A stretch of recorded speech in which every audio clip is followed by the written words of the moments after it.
Le 1er juin 2026, le SMIC augmentera pour la deuxième fois cette année, plus de 2,41%. Une hausse automatique déclenchée par l'inflation pour des centaines de milliers de Martiniquais est une bonne nouvelle et c'est mérité. Personne ici ne va dire le contraire. Mais ce que personne ne vous dit, c'est qu'au moment précis où ce SMIC a augmenté, une mécanique silencieuse s'est enclenchée dans le BTP martiniquais. Une mécanique qui pousse les entreprises vers la faillite et qui, paradoxalement, menace l'emploi des ouvriers, que la hausse était censée protéger. Cette mécanique, c'est la prime de panier. Indexée chez nous par la convention collective sur le SMIC à hauteur d'une fois et demie. Chaque hausse du SMIC fait grimper mécaniquement cette prime. Et avec 2 hausses en 6 mois, le secteur reçoit un choc qu'il ne peut pas encaisser. Je vais vous démontrer chiffres en main. Générique.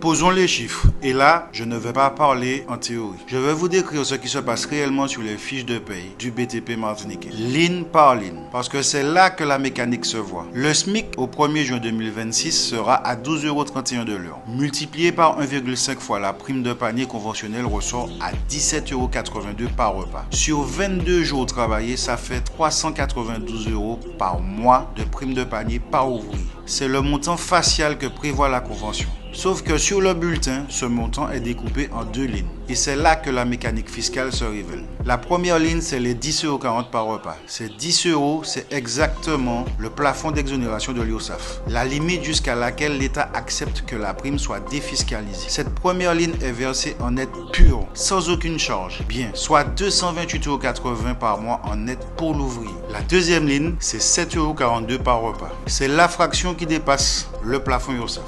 Et là, attention, cette ligne sur le bulletin est inscrite en brut dans l'assiette des cotisations sociales. Elle est traitée exactement comme du salaire. Elle subit les charges salariales, environ 22% prélevées sur l'ouvrier. Elle subit les charges patronales résiduelles et elle rentre dans le revenu imposable.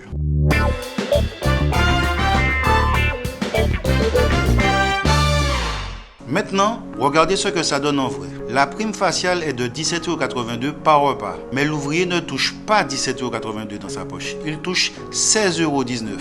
Pourquoi? Parce que l'État, sur les 7,42 € de la ligne soumise, lui en prélève 22% en charge salariale, soit 1,63 € confisqué par repas, que l'ouvrier croit avoir touché, mais qu'il n'y arrive jamais. Côté employeur, c'est pareil, mais à l'envers. Il croit payer 17,82 € par repas, en réalité, il paye 18,12 € parce qu'il doit ajouter les charges patronales résiduelles sur la part soumise, 30 centimes de surcoût caché par repas, dont il n'est toujours pas conscient quand il fait son budget. Et au milieu, l'État, il empoche 1,93 € par repas sur une prime censée être une compensation de frais de repas. Sur un dispositif à vocation sociale, l'État se sert au passage. Personne ne le voit, personne ne le dit.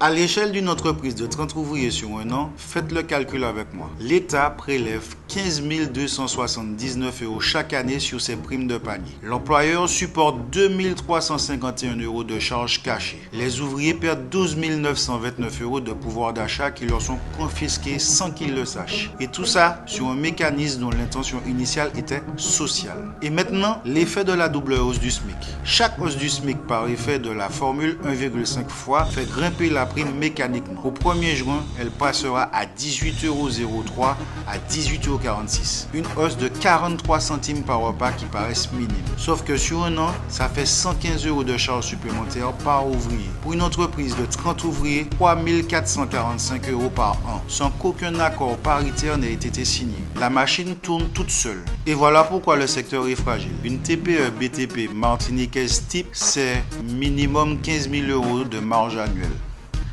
Cette mécanique du panier indexé absorbe 5 à 10% de cette marge à chaque hausse du SMIC, sans contrepartie commerciale, sans capacité de répercussion. Multiplié par les 1500 entreprises BTP de l'île, vous obtenez plusieurs millions d'euros par an qui partent dans cette mécanique, soit absorbés par les marges des employeurs, soit confisqués par le pouvoir réel d'achat des ouvriers, soit empochés par l'État. Personne ne gagne, sauf l'État.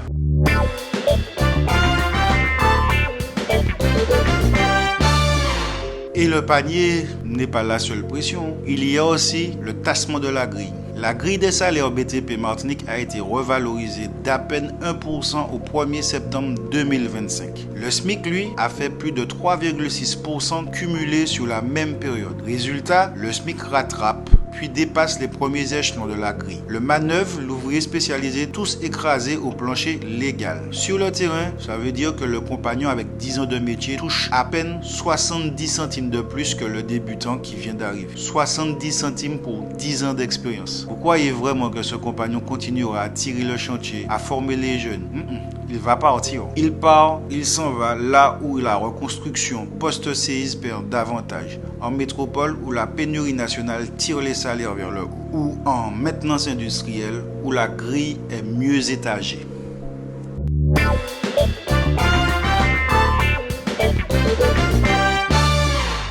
Et là, il fait nommer une réalité que personne n'ose dire à voix haute. Beaucoup d'ouvriers qualifiés ne se contentent pas de partir vers d'autres territoires. Ils restent en Martinique, mais ils quittent le salariat. Ils ouvrent leur auto-entreprise ou micro-entreprise. Ils le font en se disant « Mon patron me vole. Il me facture 35K ou 40 euros au mètre carré et il me paie 14 euros. Si je facture moi-même, je gagnerai 3 fois plus. » Sauf que ce raisonnement est faux.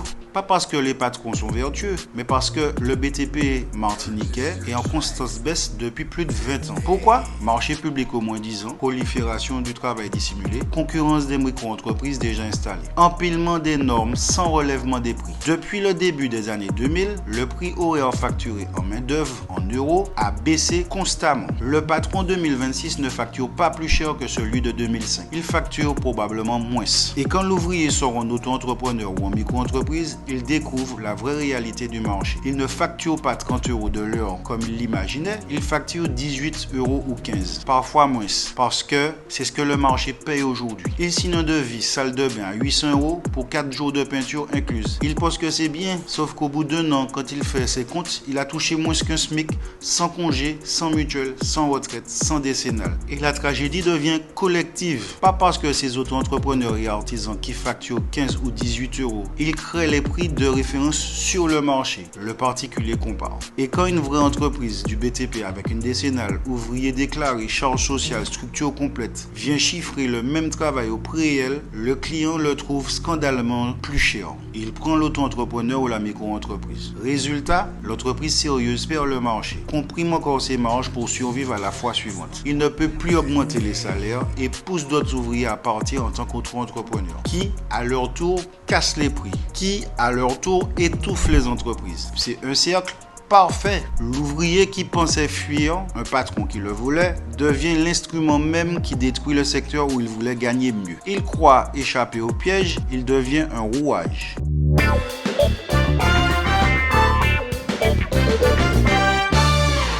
Alors, aujourd'hui, je ne termine pas par un constat, je termine par un appel à tout le monde, aux partenaires sociaux du BTP, aux syndicats du BTP et à l'ensemble des syndicats salariés, signataires de notre convention. Convoquer une réunion paritaire d'urgence. Poser le sujet sur la table. La double hausse du SMIC 2026 a transformé notre prime indexée en bombe à retardement. Il faut la renégocier d'urgence. À la collectivité de Martinique, aux communes et aux bailleurs, sur 20 ans, vous avez laissé la commande publique tirer les prix vers le bas avec le moins-disant systémique. Vous avez créé le marché que je décris. Aujourd'hui, vous devez en assumer les conséquences. Intégrez dans vos appels d'offres les clauses de qualité, de qualification et de juste prix qui empêchent le bradage. Ce n'est pas une faveur, c'est une condition de survie du secteur qui construit votre territoire. À la préfecture, à la DGFIP, le plafond URSSAF du panier à 10,40 € est un plafond métropolitain. Demandez une dérogation outre-mer. Relevez ce plafond. Cela donnera de l'air aux employeurs et du net aux ouvriers sans coûter un centime de plus à personne. Au chef d'entreprise du BTP qui me regarde, vous n'êtes pas seul. Ce que vous vivez, je le vois, je le décris et je le décode. Mais arrêtons de subir en silence. Saisissons des médiateurs d'entreprise sur les retards de paiement. Sollicitons des prêts, notamment le prêt Flash Carburant. Réclamons les avances qui nous sont dues sur les marchés publics. Les aides existent. Allons les chercher. Aux ouvriers qui pensent partir en auto-entrepreneur, faites le calcul avant de sauter. Pas le calcul du chiffre d'affaires brut, le calcul net réel, après charge, après décennale, après outils, après temps mort, après risque. Et demandez-vous si le piège dont vous voulez fuir n'est pas en train de se refermer à l'extérieur sous une autre forme. Et à vous tous qui regardez cette vidéo, partagez, diffusez, faites circuler et laissez-moi votre meilleur commentaire. À un patron, à un ouvrier, à un élu, parce que ce secteur ne mourra pas d'une crise extérieure. Il mourra d'un silence collectif qu'on impose à ses problèmes. Et ce silence, il ne tient que tant que personne ne le brise.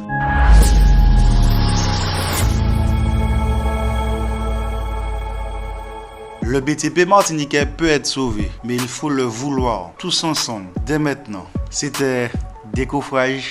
On se retrouve la semaine prochaine. Allez, tchuss. Yeah man.